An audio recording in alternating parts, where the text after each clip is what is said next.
So game 2 here is on Dreamcatcher. And gzmq took that first game with a reasonably polished double proxy racks. So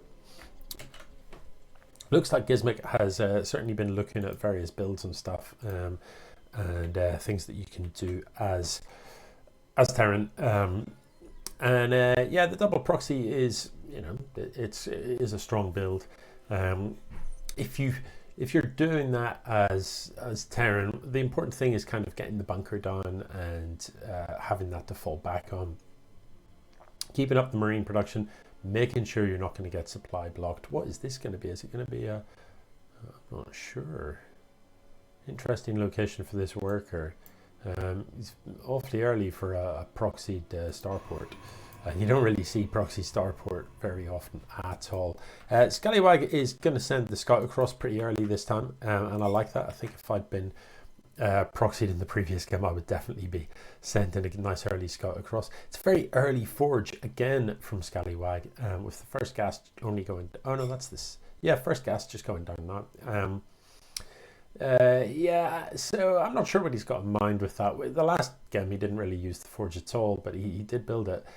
Is this going to be a cannon rush again? I'm not sure. The way to cannon rush on this map is generally you build your pylon somewhere over there, cannon, and then move the worker up and try and get the worker into the base, pylon cannon. But it doesn't look like that's what's happening here. I am really curious about this fella. I don't know what he's doing. gzmq at present with just a couple of random workers out on the map. Nothing in the production tab for gzmq. No workers building, no marines building. So is he saving up for something? Not sure. Surely, oh, how is that not visible? Anyway, the SCV is going to come down. He's going to see that straight away.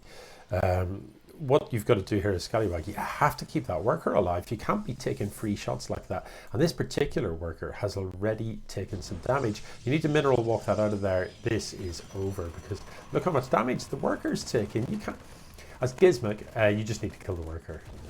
That's all. So I don't know. I mean, you're going to have to cancel this cannon. Maybe leave it till the last minute to cancel, but there's no point in letting it finish. It isn't going to achieve anything. I'd have much preferred the pylon back here and the cannon here much earlier, and then send the worker up. And as this cannon is approaching, oh my goodness, you've got to be kidding me. Yeah, that's all right. They can still take the pylon out of range of the cannon. So it's a pretty good start then for gzmq, and a fairly expensive start for ScallyWag. Another worker coming out here, not sure where this fella's off to.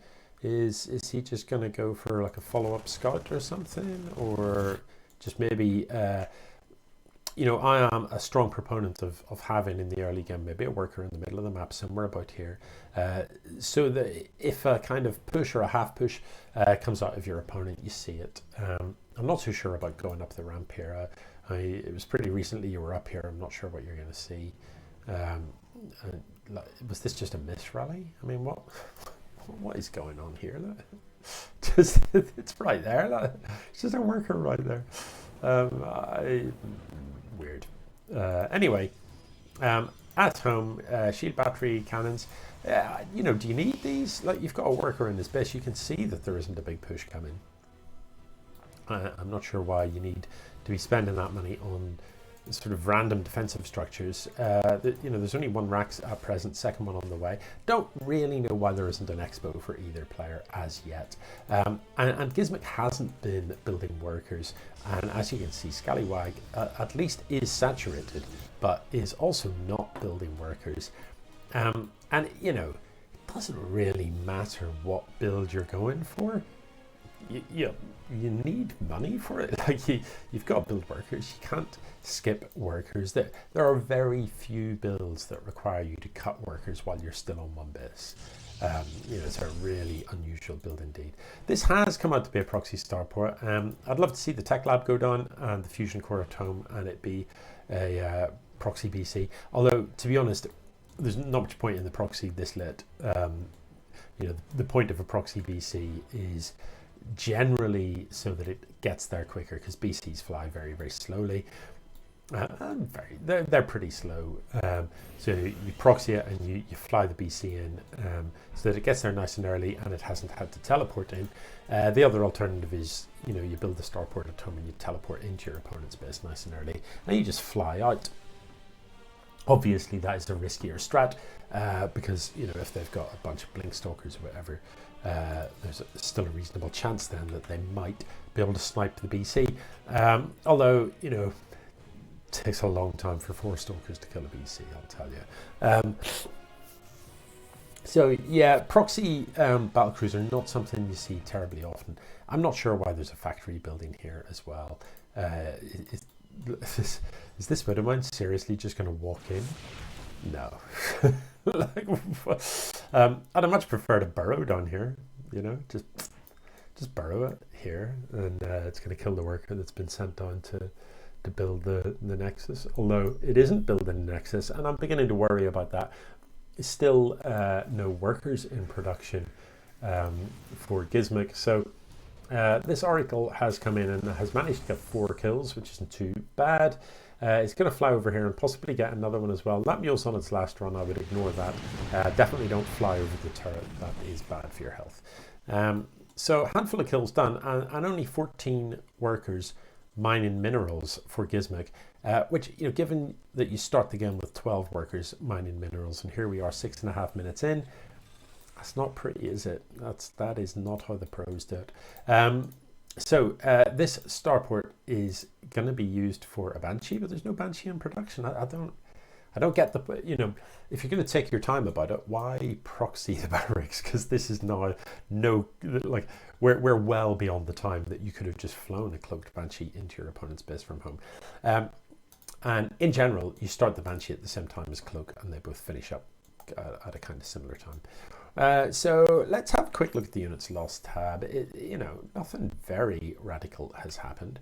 ScallyWag's well ahead on workers, so income wise, not as much of a lead as you would think. In fact, if anything, it isn't a lead at all, and that is generally mules are the reason for that. Mules mine in for the Terran make up for quite a few workers.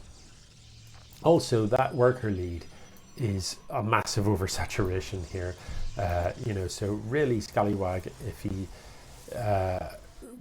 has so many workers, he could really do with dropping a 3rd Nexus as well. I still have no idea why there are buildings building over here. Oracle's going to come back in, but takes too many shots from the turret and doesn't actually kill any more workers whatsoever. It's going to be Invisible Man, and I don't know about that. He's got a turret in position. He's got orbital commands. You've seen the mules. It's hard to see what those are going to achieve for you. I think I'd much prefer to see just regular Templars come out. There's a double factory here, and as far as I can tell, it hasn't built much at all.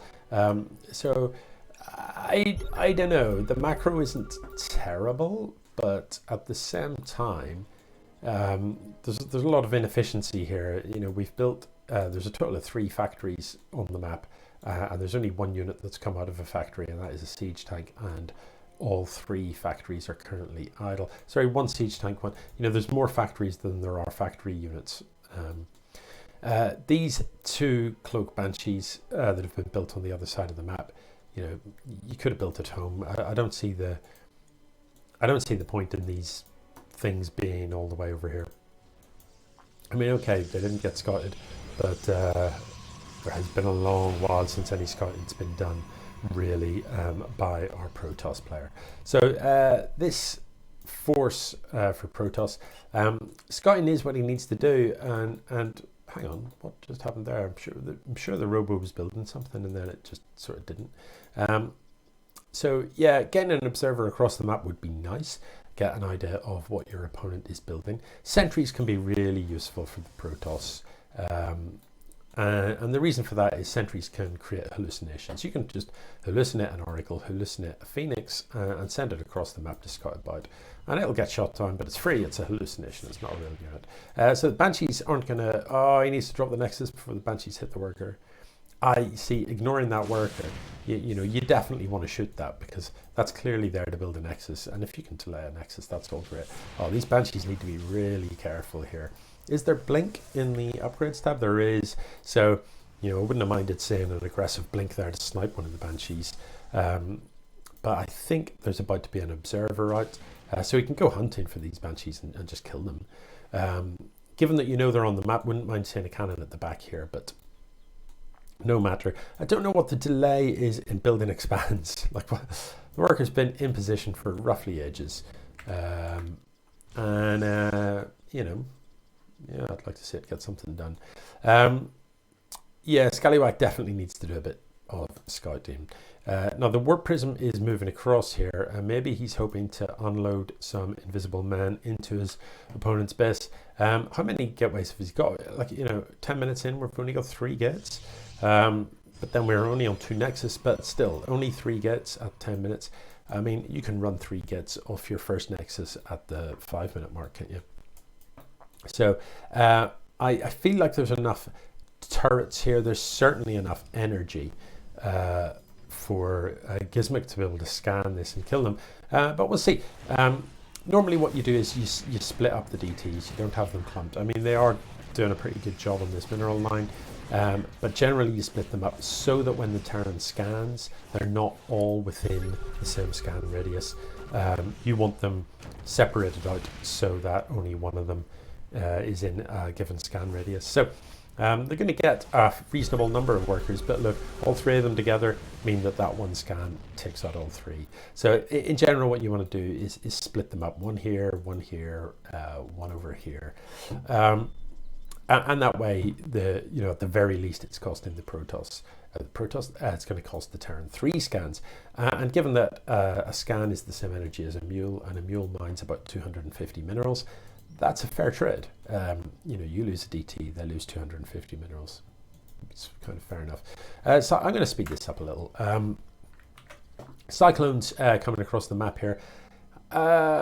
Yeah, cyclones are a funny unit. Can be, you know, for the longest time, the only time you saw cyclones used really was as an anti-oracle in a sort of Terran versus Protoss game.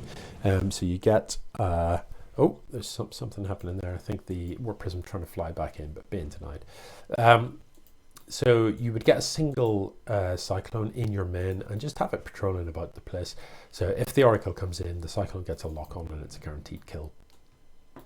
You might have to scan because the range of the lock on is substantially further than the range of the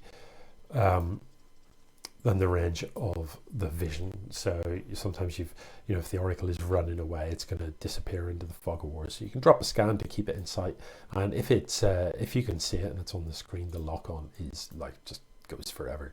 So that's often what they're used for. You've got to be kidding me here. You know what I mean? Buildings, while they're under construction, as you can see, have a very short vision range, but once they're finished, they have a much larger vision range. Anyway, the cyclones are going to come in and focus this down. Cyclones can focus buildings pretty quickly, but yeah, needs to be careful here. You have got blink, ScallyWag. You've got blink. This is literally what blink is for. Go and kill, like, just blink. Your stalkers can blink after those and one-shot them. Just bam, bam, bam. No, man. No. ScallyWag does at least know about these, but like, why not go and kill them? You know, stalkers are better than cyclones. Don't run from like 3 cyclones and you had like, nah, don't flee from that, just kill it. Anyway, is Storm upgraded? Let's find out. It is, so I wouldn't mind seeing some Storm. And now this stuff is going to die, and you know, why was it here in the first place? Like, what was it doing? What are these cyclones doing? Nobody knows. Blink! Blink! Just go and kill it. Anyway, yeah, so this is a pretty weird army, isn't it? Stalker, DT, Immortal, Templar, Void Ray. Yeah, it's a bit of a box cover army, isn't it? You know, the picture that you get on the ads for the game or whatever. Right, Thors are in production. There is a lot of BIS for our Terran player.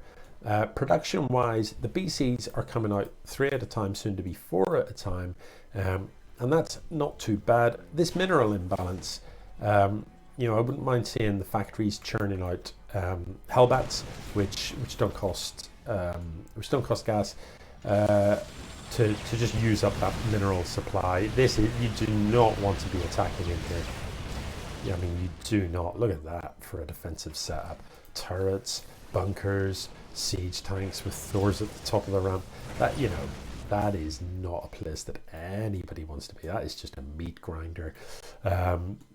So yeah, attacking up in there, a little ambitious. This big spread of pylons is going to see everything coming. DTs could help here. A great deal. I don't know where the DTs went. Are there still DTs in the army? It doesn't look like there are. Yeah, you know, a lot of pylons, but very few shield batteries. Charge lots could be great here. Here, the DTs finally do arrive, and they're going to cut through this really, really brutally quickly. The BCs, meanwhile, are in the main base and are essentially uncontested. It's going to be Archons as a response and Blinkstalkers. You've got to be ever so careful to make sure you're focus firing the battle cruisers. Now, because they blinked in, they can't blink out. But it's a lot of BC. They are beginning to fall. I mean, you know, Archons and Stalkers are pretty good against BCs. But again, you've got to be careful with the positioning. That Archon was so close to dead. You've got to remember that Archons are all shields. So once the shield is gone, you need to get the Archons out of there. And there it is. GG in the end. The BCs that really did the trick. Although, honestly, the tipping point was trying to push up that ramp. Because up until that point, the Protoss did have an army, and you know, you could have recalled that army into your main base, and it would have dealt with those BCs pretty handily. But yeah, pushing up a ramp into siege tanks and stuff, especially, you know, got no, I don't like the look of that at all. Yeah, brutal. Terrans are pretty good at turtling, and that was a pretty turtly Terran. Anyway, it's gzmq that goes 2-0. GG.